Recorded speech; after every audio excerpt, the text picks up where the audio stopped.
नमस्कार दोस्तों, आपका मेरे YouTube channel Hindi moral and Buddha story में स्वागत है। हम रोज आपके लिए नई नई कहानियां लेकर आते हैं। इन कहानियों का उद्देश्य केवल इतना है कि हो सकता है कभी किसी कहानी को सुनकर आपकी विचारधारा या आपका किसी बात के प्रति नजरिया बदल जाए और आप किसी निश्चय पर पहुंच पाए। तो आइए आज की कहानी शुरू करते हैं हम। मॉडर्न बहू। काजल अभी ऑफिस से निकल ही रही थी, तभी घर से फोन आ गया। ममता जी, बहू कहाँ हो? घर आओ तो थोड़ा सा पनीर लेती आना। काजल, लेकिन मम्मी जी मेरे रास्ते में कोई ग्रोसरी स्टोर नहीं है, मैं कैसे लाऊंगी? आप अनिकेत से मंगा लीजिए। ममता जी, बस मेरा बेटा ही सारा काम करता रहे, वो घर से काम करता है इसलिए उसकी कोई वैल्यू नहीं है। जरा सा काम बता दिया तो नखरे हो गए। काजल, मम्मी जी मैं ले आऊंगी पनीर, और भी कुछ लाना है क्या? ममता जी, नहीं बाकी मैं देख लूंगी। फोन रखकर ममता जी सीधे अनिकेत के बेडरूम में पहुंच जाती हैं। ममता जी, मैंने पहले ही कहा था कि नौकरी वाली लड़की नहीं चाहिए, लेकिन तूने एक नहीं मानी। अब जरा सा काम बोलो तो छूटते ही कह देती है अनिकेत से मंगा लो। हम कभी अपनी सास के सामने जबान नहीं खोलते थे। अनिकेत, मम्मी क्या लाना है मैं ला देता हूँ। ममता जी, नहीं तू कुछ नहीं करेगा, वो ही लाएगी। अगर नहीं संभाल सकती तो छोड़ दे नौकरी। इतना सुनाकर ममता जी तेजी से मुड़कर किचन की ओर चल देती हैं। काजल पनीर लेकर घर पहुंचती है तो देखती है ममता जी अपने बेडरूम में हैं। वह जल्दी से बेडरूम में जाकर उन्हें पनीर देती है। ममता जी, मैं कब से तैयारी करके बैठी हूँ, तेरे ससुर जी जल्दी खाना खा लेते हैं। अब पनीर आया है, कब सब्जी बनेगी, हमें तो भूखा ही मार दो। काजल की आंखों में आंसू भर आते हैं। काजल, मांझी आप बैठी, मैं अभी 5 मिनट में खाना बना देती हूँ। काजल जल्दी से किचन में पहुंच जाती है, हाथ धोकर खाना तैयार करने लगती है। सबको खाना खिलाकर देर तक सारा काम निपटाने के बाद वह अपने बेडरूम में पहुंचती है। थक कर चूर होने के कारण कपड़े बदलकर सोने की तैयारी करने लगती है। अनिकेत, काजल मैं जानता हूँ, सब कुछ मैनेज करना बहुत मुश्किल होता जा रहा है तुम्हारे लिए। तुम चाहो तो नौकरी छोड़ सकती हो। काजल, अनिकेत ये मेरे कैरियर का सवाल है, घर बैठकर करूंगी क्या? मैंने शादी से पहले ही आपको बता दिया था कि मैं नौकरी करूंगी। अनिकेत, मैं मना नहीं कर रहा हूँ, लेकिन इतना वर्कलोड, फिर घर का काम, तुम्हारी सेहत भी तो ठीक रहनी चाहिए।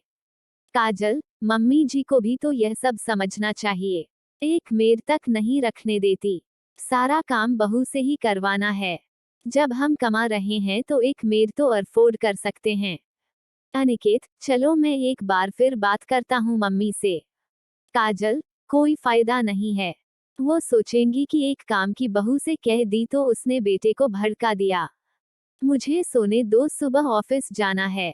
काजल और अनिकेत की शादी को 4 साल हो चुके थे। इन 4 सालों में काजल ने बहुत कोशिश की कि अपनी सास का मन जीत सके, लेकिन ममता जी को हर बात में कमी नजर आती थी। अगले दिन काजल ऑफिस जाती है। वहां लंच में वह अपने डेस्क पर बैठकर खाना खा रही थी। तभी स्वीटी उसके पास आती है। स्वीटी, क्या बात है, अकेले बैठकर लंच कर रही है? लगता है तेरी सास ने आज कुछ स्पेशल रखा है तेरे टिफिन में।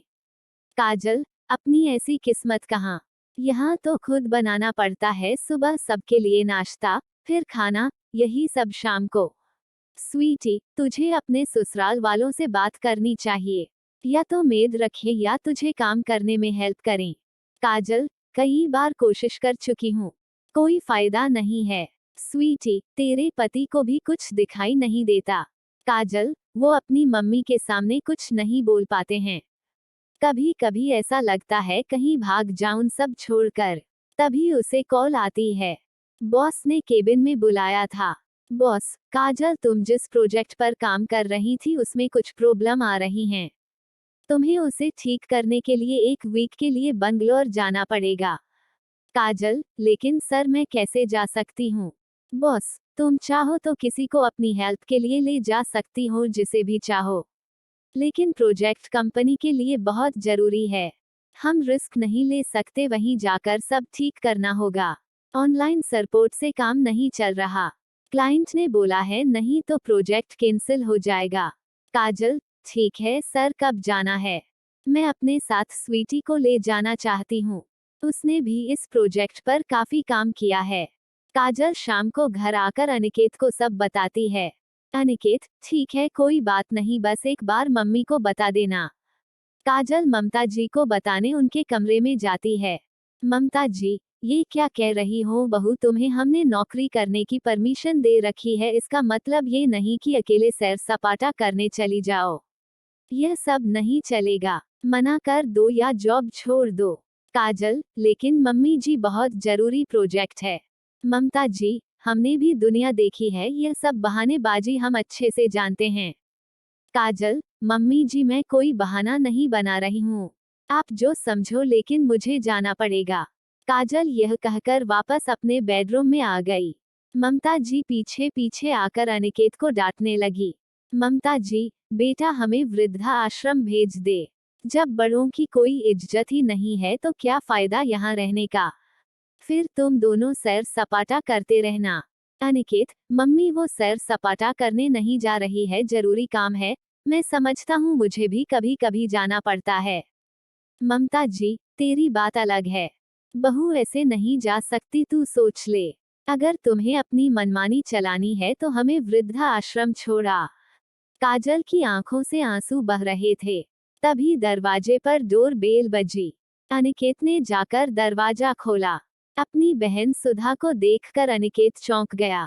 अनिकेत, क्या हुआ सुधा, तू रो क्यों रही है? और इस वक्त सब ठीक तो है? सुधा अनिकेत के गले लगकर रोने लगी। ममता जी, बेटी क्या हुआ, तू इस वक्त कैसे आ गई, वो भी अकेली? सुधा माँ से लिपट कर रो रही थी। बहुत देर तक बेटी को चुप कराने के बाद सुधा, मम्मी वो पूरी फैमिली के साथ कनाडा शिफ्ट हो रहे हैं। मुझे यहाँ छोड़ गए क्योंकि मैं उनकी फैमिली में फिट नहीं हो पाती हूँ। उन्हें मॉडर्न अंग्रेजी बोलने वाली, जॉब वाली बहू चाहिए थी। अब वो वहाँ दूसरी शादी करेंगे। ममता जी, हे भगवान, अब तेरा क्या होगा?